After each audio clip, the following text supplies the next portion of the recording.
So, Megan, thank you so much for joining me today. I invited you to this podcast to discuss how to link business performance with culture. And for those of you who don't know Megan, she's currently the global head of talent development and organizational effectiveness at Philips.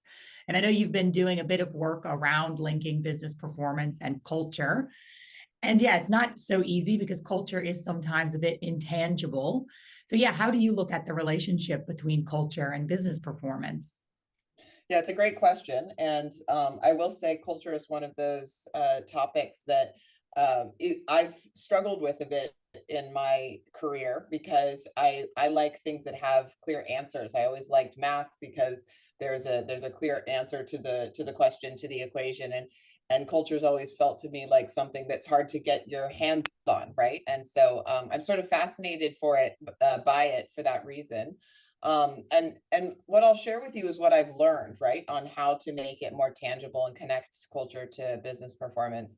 The first, I think, is when you're working on this, is to make sure you start with your purpose. Why does the business exist, right? And to really think about how your culture can help make sure that it enables that purpose, right? The why. What are the values that you have that enable your purpose, and from that they need to connect to, all right, then what is your vision based on that purpose and those values? What is the strategy, right? And then how does that all show up to the external world in your brand, right? So I think that's the starting place, is to make sure all of that connects, and that the values are the why, right, of your purpose, and your values are what drive your culture. So I think that's one. I think another thing that can help make culture more tangible, in addition to linking to your purpose, your vision, your strategy, and your brand, is that they need to enable better business outcomes visibly, right? And so they have to be defined clearly enough. And when people use them, then they have a better result, right? And so that often the work isn't done well enough for that to happen, right? And so to be able to do that, they have to be crisp, they have to be accurate, and they have to help, right? And so in order to enable them to help, they need to be role models, they need to be visible in action, leaders need to be overt about, I had a dilemma, I chose this because that's what we value, and as a result we were more successful, right? So they can't be too sort of implicit, they need to be explicit. And I think the third way that values can really be tangible, or that culture can be tangible, is that they need to be deeply understood in an individual's context, right? So having values sitting on a piece of paper or on a website, right, it won't do it. It doesn't make a difference, right? People need to understand how to use them in their country and their role and their function. And they also need to have that similar experience of, when I'm using these values, these behaviors, that I get a better outcome. And then lastly, what I would say is that when there's behavior incongruent with those values, that it's visibly addressed, right? Because then they're real and people can see, hey, that was inconsistent with what we value here, and there's a consequence for that, right? That it's addressed and worked with, right? So those are some of the things that I've done to help make this intangible thing of culture become more tangible. And were there any tools or agencies that you used to support you on this journey? Yeah, I've crowdsourced a lot of help to navigate this topic. My advice for anyone who's working through this is to get help. It's definitely an art, I think. Some of the organizations that I've got the most help from, or really valued in this work, have been, one is the University of Michigan has an HR executive program that's all about creating people strategies to enable business strategies, and they do a lot of content on this topic, right? On making sure you have a culture that enables you to be successful. So I think that's one organization, one program that's really helped me. I think Gartner is another one. They've done a study on how to create a culture that performs. And so I reference that work often. And then the Nowhere Group as well, who's very I think creative and outside the box thinking when it comes to how to ensure you have the right macro frameworks, right, for thinking about and working on culture and linking it to your business strategy and your purpose, but also sort of how you make little changes. They call them micro skills, right, to Okay. have the type of culture that you desire. So making it really concrete, right? So those are three groups that I've worked with. All right.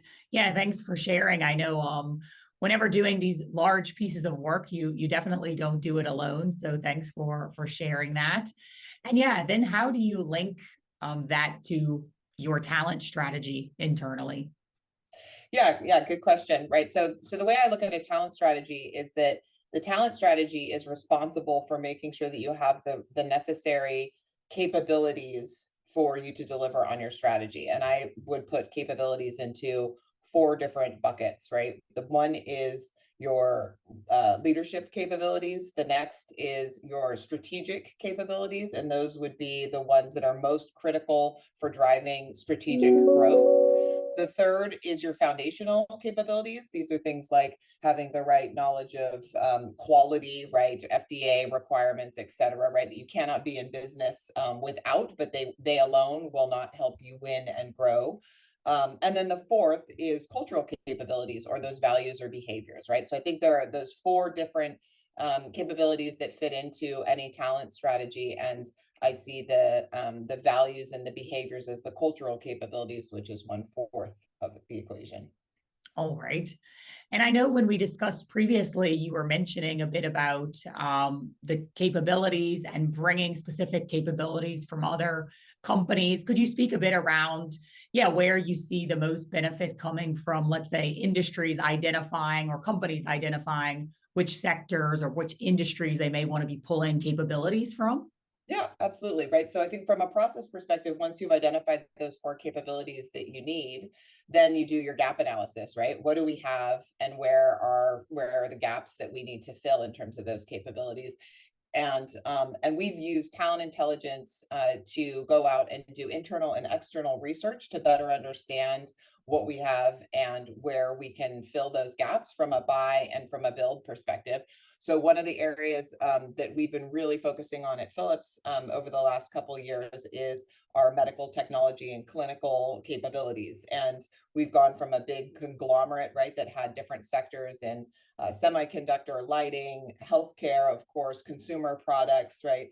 And we've consolidated and become really a medical technology company. So one of the enablers to that is to ensure we have the right composition of medical technology experience internally. And so we've had a big focus on that and have used talent intelligence to go out and put in place a strategy to find where do we need to buy that talent, but also how can we build internally as well. All right.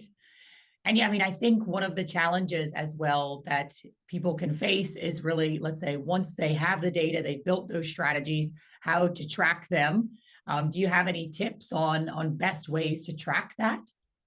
Yeah, this is a great question, and one that I would say we haven't nailed yet, right? I think there's still more work we can do at Philips. I'm curious to continue to learn about some of the best practices in the space of tracking the progress against these workforce and talent strategies.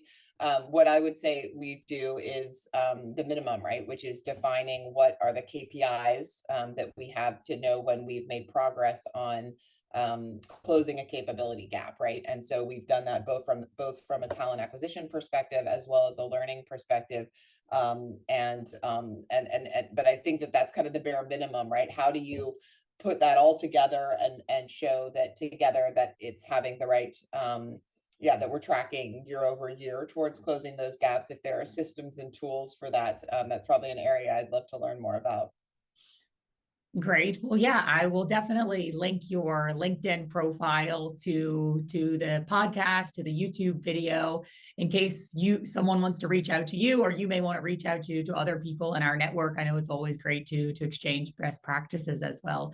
And yeah, Megan, thank you so much for joining me today. This has all been very helpful. And yeah, I hope you have a great weekend. Thank you. Thanks, Lauren.